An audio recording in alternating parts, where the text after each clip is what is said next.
Hey guys, I'm Colleen and I'm here to do our video reflection. The first thing that I found really interesting to learn about in this class was the Johari window assignment. Just taking like the quiz or survey or whatever you want to call it was pretty eye-opening. I learned a lot about myself. For instance, like if my friend had a problem, instead of going to my friend directly and asking her about the problem, I would much rather go to someone else and ask her problems. So learning about how I really need to attack my problems head on rather than going around the problem was very beneficial to learn about myself. There were also some other very helpful things in that assignment just to realize, like, do some self-reflecting and realize, like, wow, I really need to change that, and oh, wow, I really do that. So it was very beneficial for self-reflection. The next thing I wanted to talk about was self-disclosure. That was also very eye-opening. I just recently went on a retreat with my sorority, and one of the assignments we had to do was pretty much to open up to everyone and tell everyone about our struggles or our problems or something that we've gotten past. And personally, I do not like to open up to people at all. I still don't even open up to some of my best friends that I've known for 10 plus years. So mainly for me, for self-disclosure, it's mainly all about trust and like building trust with someone in order for me to open up.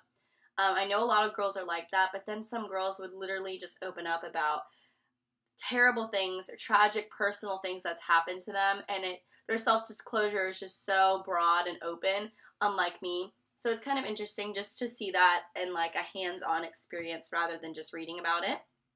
The next thing I wanted to talk about was our social media assignment. This was very beneficial considering that we're all pretty much young college students. Social media is a part of our life every single day. If you're like me, you pretty much use social media several times an hour. So it was very cool to see what types of communication should be used professionally and should be used personally or casually. Professionally would be email, written letter, typed letter, phone call, or obviously a personal meeting. A more casual would be, Twitter, texting, stuff like that. But it was also interesting for me just to kind of realize how Facebook has gone from so casual to now more of a professional means of communication.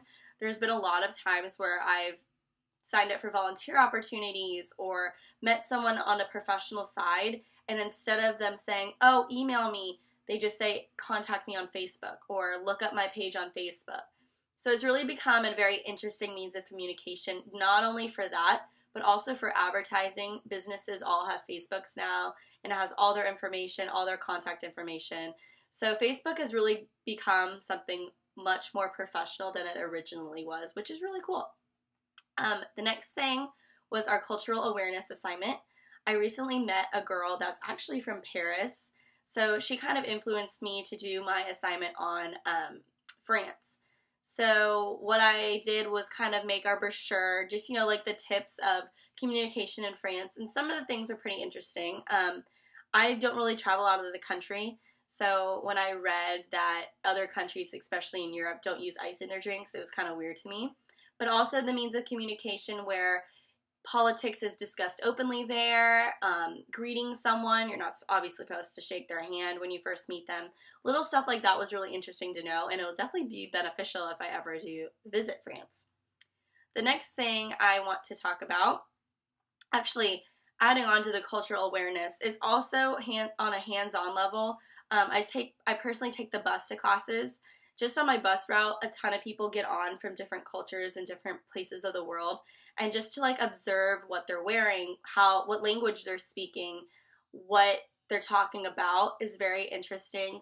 Just certain people from different countries will usually sit together and discuss things, and just like overhearing their conversations about their culture is also very, very interesting. The next thing I want to talk about is the self-esteem project. This was definitely beneficial for me. A lot of people do struggle with their self-esteem, like me. So reading tips and finding articles on how to fix or boost your self-esteem was awesome. I actually started practicing some of them, especially replacing negative thoughts with positive ones. I do tend to be more negative. I'll think about negative things a lot, such as like, oh, I don't want to go to class, it's going to suck, I'm going to have tons of homework. But instead of thinking that way, I can change it to, my class is only 50 minutes. Once I'm done, I can come home and make lunch. Changing it to positive really helps your mindset and makes your day 10 times better. So that's my video reflection, and yep, that's it. Thank you.